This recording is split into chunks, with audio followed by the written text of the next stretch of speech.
Have you tried to overcome insomnia and nothing seems to work?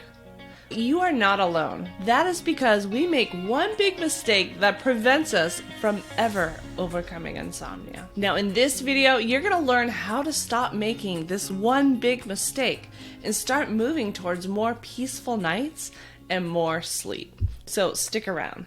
Have you ever tweaked your back or any other muscle so bad that it really affects your day and makes your day challenging and you just want it to end? What do we end up doing? We massage it, we stretch it, we move it, we manipulate it, we push it, we do whatever we can to try to get some relief.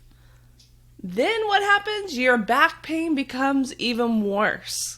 The more we resist it, the more we fight it and try to make it go away faster, the worse off it gets. And my husband is famous for this. If instead we were gentle with ourselves, we practiced some self-care, we allowed it to heal on its own, we'd feel a lot less pain, a lot less frustration, and it would heal faster. Guess what? This is the same thing for insomnia.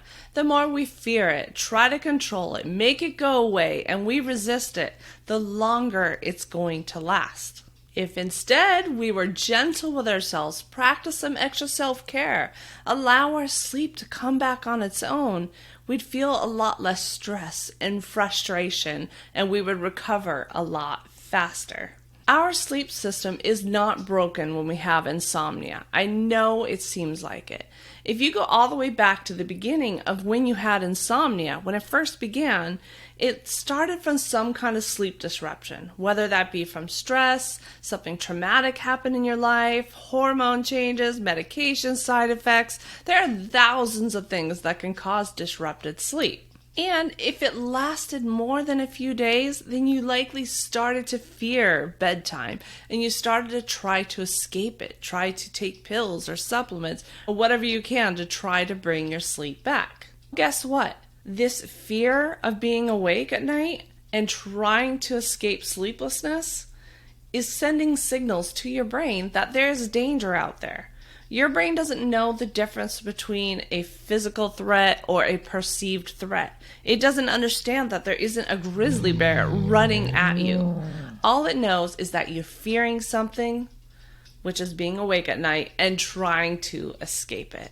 So what happens is your brain activates that fight or flight system so that you're more alert at night and you're not getting into a deep sleep, so that you are able to react in case the danger comes after you. In case the grizzly bear comes chasing after you, you can react with fight, flee, freeze, or whatever. So now that our brain is keeping us awake and alert so that we can react to danger if we need to, what happens?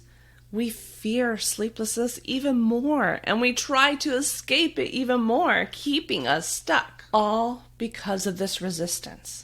If in the beginning, when we had this disrupted sleep, if we allowed it to happen, didn't fear it, and just practiced some extra self-care, it would resolve itself with time. Now, at this point, you might be telling me through the screen, but Caitlin, if I stop resisting, if I stop trying to make sleep happen or trying to find the solution and trying all these things, I'll never sleep ever again. I'll be awake forever. Ah, yes, that is your brain's safety center right there, not wanting you to let go control. It wants to keep you safe. Now, yes, in the beginning, this is true. You're not going to be sleeping yet. It doesn't happen in a day or two. It takes time to teach your brain that you are safe. But as you let go of the resistance, stop trying to control sleep, your brain will keep learning that you are safe and you'll be getting more and more sleep. Now, as you move forward, you will still feel the fear. But you can still feel the fear and let go of the control, let go of the resistance, and trust the process at the same time. This is what's going to send the signals to the brain that you are safe. Now, it does take time. It takes time for your brain to really understand that you are safe so that it can start to deactivate the fight or flight system.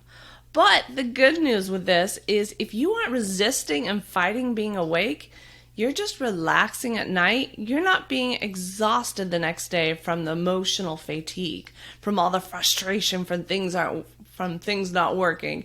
You're not stressing out. You're just allowing things and you're relaxed. If you're relaxed the whole night, that's going to be more restorative than if you were fighting it. So you're going to feel even better the next day, even though you're not sleeping more yet. By the way, to get support through this process, you can join my free community. There are lots of other people going through the same things as you, and they're out there supporting each other. It's not like the Facebook groups out there where it's all negative and complaining and people upset. It's a very positive environment. I have free coaching calls, I have free classes and education and tools to help you along the entire process. If you want to join the community, the link is in the description box below. Now, back to teaching your brain that you are safe, because this is the most important thing that you need to do to overcome insomnia and become unstuck. Remember, it's the fear and trying to escape sleeplessness that's sending the signals to the brain that there is danger. Now, we already talked about how to let go of resistance and not fight it, let go of the control, so that you can stop trying to escape sleeplessness. So now let's talk about the fear. Fear is normal, and we want to allow ourselves to feel the fear. We're not trying to escape feeling fear.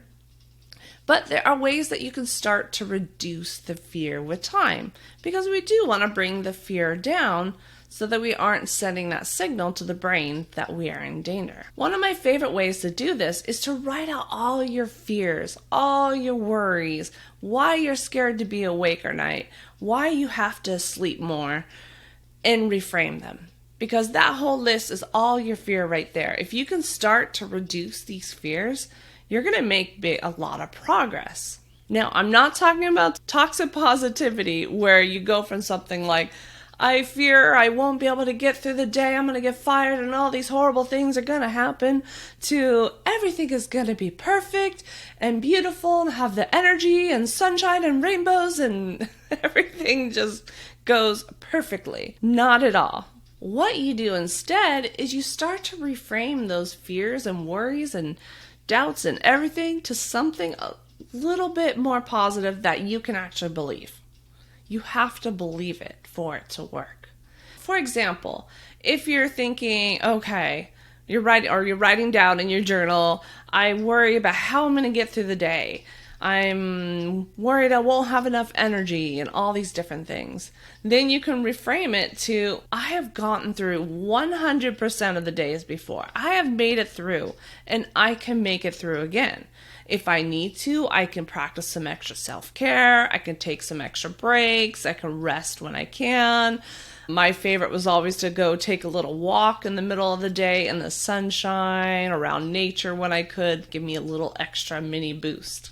Yes, you will likely feel more tired, but you will make it through. And there are little strategies like taking the midday walk, staying hydrated, all the different things, self-care to help you get a little boost to get through the day. This is how you're going to reduce the fear. This is just a step further. You're not going all the way up to the sunshine and rainbows.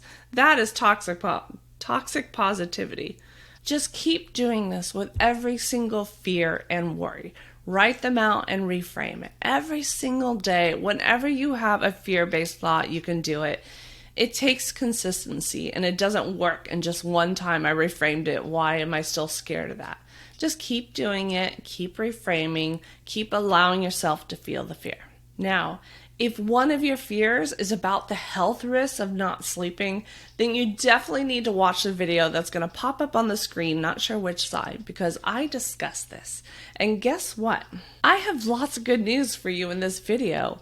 It's not what you think. And I also have lots of strategies in there to help you protect your health while you're not sleeping. So go ahead, click the video on the screen, and thanks for watching today's video, and I'll see you in the next one.